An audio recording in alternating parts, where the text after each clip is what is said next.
Dhaabni TPLF fi mootummaan federaalaa haleellaa dirooniitiin humnoota waraanaa Tigraay fi namoota nagaa miidhee qabeenyaas barbadeessee waliigaltee nagaa Piriitooriyaa cabsuun hoggaa himatu.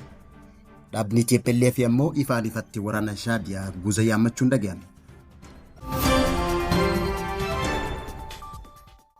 Biiroon dhimmaa dargaggootaa fi bulchiinsa yeroo Tigraay baqattoonni Itoophiyaadhaa Yaman jiran hatattamaan gara biyyaatti akka deebi'aniif dhaabbata godaantota addunyaatii fi waldaa fannoo diimaa Itoophiyaatiif yaamicha hatattamaa dhiyeesse. Ajajaa waraana wayyaanee dhiyeenyaaf farseenuudhaan haleellaa raawwatee kan jaame Birgeed Jeneraal Gabragiyaa Bayyanaadhaa ibsa kanneen nuti amma farseenne haala farkeessa jiru addaan hin baafanne haleellaa jaamee dubbatamu miidiyaa qofarratti dhageenye malee quba hin qabnu jechuudhaan deebii kanne. Mootummaan Itoophiyaa meeshaa waraanaa gurguddaa naannoo Tigraay irraa gara naannoo Affaaritti dhukkaafaman ja'ame qorachaa jiraachuun taateen kun waliigaltee nagaa Piriitooriyaa dhumaa bara 2022 kan waraanni biyya keessaa waggaa 2 xumura argate deebi'ee haaromsa ja'amuun yaaddoo uume. Daawwattootaa fi hordoftoota lammii miidiyaa nageenya keenya bakka jirtanitti isin haa dhaqqabu. Kanneen asii olitti dhageessan hangafoota oduu teenyaa irraati amma bal'ina oduu isinitti.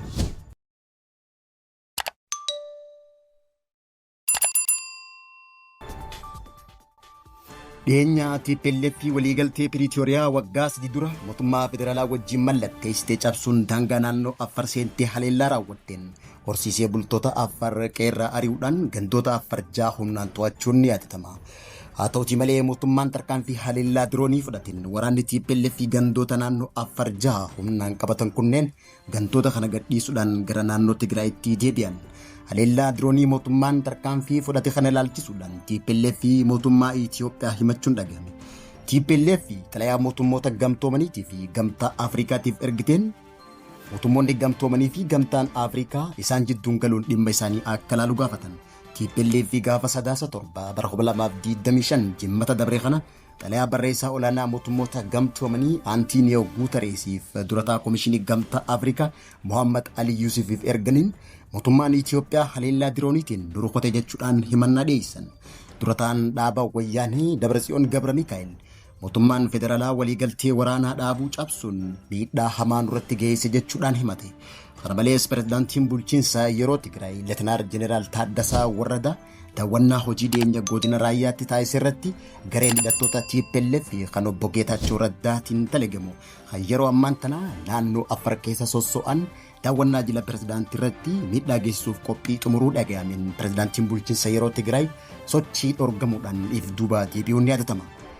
Egaa jilli mootummaa kun daawwannaa dhorgameen booda guyyaa lammeessaatti waraanni TPLF kanneen mootummaan hoogganamu daangaa Tigraay cabsanii seenuun haleellaa raawwachuun ni yaadatama.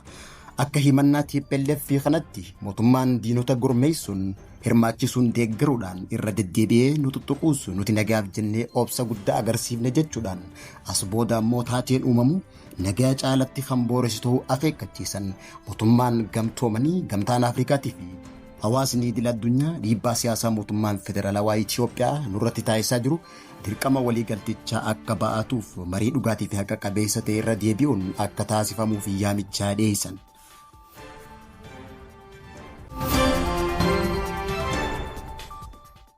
Biiroon dhimmaa dargaggoota bulchiinsa yeroo Tigraay baqattoonni Itoophiyaa Yaman jiran hatattamaan gara biyyaatti akka deebi'an dhaabbata godaantota addunyaatii fi waldaa fannoo diimaa Itoophiyaatiif yaamicha hatattamaa dhiyeessee jira.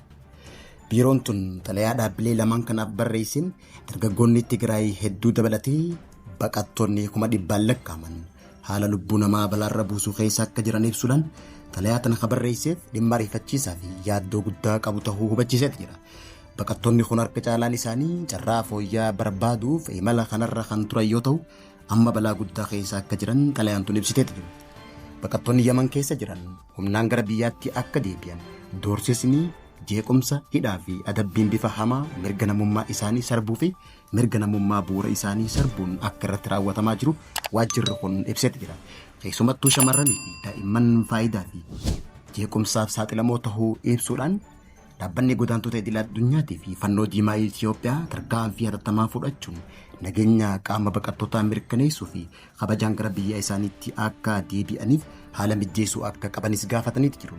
Bulchiinsi yeroo Tigraay namoota gara Itoophiyaa deeman simachuu fi akkasumas deeggarsa deebisanii dhaabuutiif michoota gargaarsa namummaa wajjin walitti dhufeenyaan hojjechaa jiraachuu beeksise.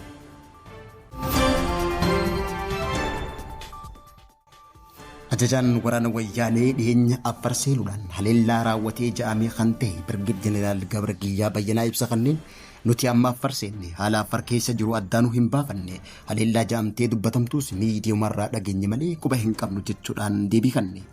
Humna nageenyaa Tigraay yoo kan TPLF miseensonni wayyaanee jechuun TDF naannoo Affaar seenuun Affaaritti haleellaa raawwachuun gabaafamaa ture. Mootummaan naannoo Affaar ibsa baaseen TPLF waliigaltee Piriitooriyaa cabsuudhaan daangaa'isii humnaan seenuun horsiisee bultoota irratti haleellaa raawwachuun gandoota ja'a humnaan qabachuu gabaasee turuun ni yaadatama. Ibsa mootummaa naannoo Affaar kana hordofuudhaan mootummaan federaalawaa tarkaanfii diroonii fudhateen waraana TPLF Affaar qabatan iddoo isaan qabatan kana kan ari'e hoggaa ta'u haleellaa mootummaa federaalawaa kana hordofuudhaan TPLF mootummaan federaalaa waliigaltee nagaa Piriitooriyaa diiguudhaan haleellaa diroonii nurratti raawwachaa jira jechuudhaan himatte. Taateewwan kana hordofee ajajaan waraana wayyaanee Birgeed Jeneraal Gabra Giyyaa Bayyanaa yookaan waddii Anturuu jedhamuun kan beekamu ibsa kanneen haleellaan naannoo Affaaritti raawwatamee ja'ame kana waan miidiyaa hawaasaa irratti dhageenye malee irraa quba hin qabnu jechuudhaan deebisaa kanne. Akka ajajaan waraana wayyaanee Birgeed Jeneraal Gabra Giyyaa Bayyanaa jedhutti nuti erga naannoo Affaar seenne booda haleellaa Affaar keessa jiru laalchisee odeeffannoo nu dhaqqabu hanga ammaatti hin jiru nuti ifufuu lafti nuuf haarawa addaan baafachaa jirra jechuudhaan ibsa isaa kanne.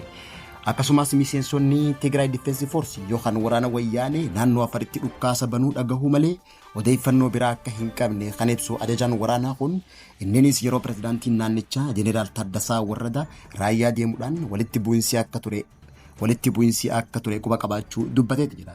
Yeroo sanitti humni keenya naannoo daangaa Affaarra ture. Dhukkaasni kun naannoo Affaaritti ture kan jedhu Gabra Giyyaa Bayyanaadha. Wallabdeen kun akka hin babal'anneef jecha battalumatti qabsaa'onni isaa dhukkaasa akka dhaaban ajajuu isaatiin beeksise. Dhumarratti ammoo ajajaan waraana wayyaanee kun lolli tibbanaa uummata Tigraayiif kasaaraa guddaa akka ta'e ibsuudhaan taateewwan akkanaa oduu injifannooti jennee himuu akka hin barbaachifne jechuun dubbate. Mootummaan Itoophiyaa rasaasa waraanni wayyaanee naannoo Affaaritti deddeebi'ee dhukkaasaa ture walitti qabuun qorachaa jiraachuu maddeen ittisaa Zii Habashaatti himaniiti jiru. Hayyoon qorannaa kanaa meeshaa waraanaa kanaan dura wayyaaneen itti fayyadamte irraa adda ta'ee jiraachuu mala yaaddoo jiru mirkaneessuuf kan taasifamaa jiru ta'uun himameeti jira. Wallabdeen waraanaa haaraan kun kan dhufe yeroo xiinxalli haaraan agarsiisutti seenaa Afrikaa ammayyaa keessatti waraanni lubbuu namaa galaafate keessaa tokko kan xumure. Waliigalteen Piriitooriyaa sababoota hedduudhaan balaaf saaxilamuu erga xiinxalameen booda kan taasifame hoggaa ta'u walitti bu'iinsi tibbana naannolee Tigraay fi Affaar gidduutti uumame. Walamantaa dhabuu hooggantoota Tigraay fi aangawoota mootummaa federaalawaa gidduutti guddachaa dhufuudhaan waliigaltee waraana dhaabuu dhuma bara 2022 irraa eegalee taasifame. Diiguudhaan waraana biraa babal'isuuf karra saaqaa ja'amee yaaddoon uumamuunis ibsameeti jira. Lolli guddaan qaamolee waraanaa gurguddoo lamaan gidduutti taasifamaa ture dhaabbatullee tumaalee ijoo kanneen akka hidhannoo hiikkachuu, loltoota deebi'anii walitti makamuu, buqqaatota deebisanii qubsiisuu irratti harkifannaa fi walimannaan baay'een mul'ateeti jira. Mootummaan federaalawaa aangawoonni Tigraay mootummaa Shaabiyaa wajjiidhaan hariiroo uumuun waraanni Tigraay hidhannoo deeffachuudhaan hidhattoota naannoo Amaaraa keessa sosso'an wajjin tumsaa jiraachuu kanaan dura himatee turuun ni yaadatama. Hooggantoonni naannoo Tigraay gama isaaniitiin mootummaan federaalawaa tajaajiloota barbaachisoo uggura bulchiinsaa ofiin of bulchuu sarbe jechuudhaan isa morman. Waliigaltee nagaa kun guutumaan guututti diigamuun Itoophiyaa qofa osoo hin taane tasgabbii gaafa Afrikaa guutuu irratti dhiibbaa fagoo kan qabaatu ta'uunis ibsameeti jira. Gama biraatiin ammoo godina Tigraay lixaa Walqaayititti humnoonni waraanaa Itoophiyaatii fi milishoonni Amaaraa shaakalaa waraanaa taasisaa jiraachuun dhaga'ame. Ajajni kaaba ba'aa Itoophiyaa qaamota biyya jeequu barbaadu kamuu ittisuudhaaf qophii ta'uu hoggaa beeksisu. Humni waraanaa TPLF ammoo naannoo humaratti bobbaafame ji'oota hedduudhaaf buufatee jiru shaakala taasisaa jiraachuun dhaga'ame.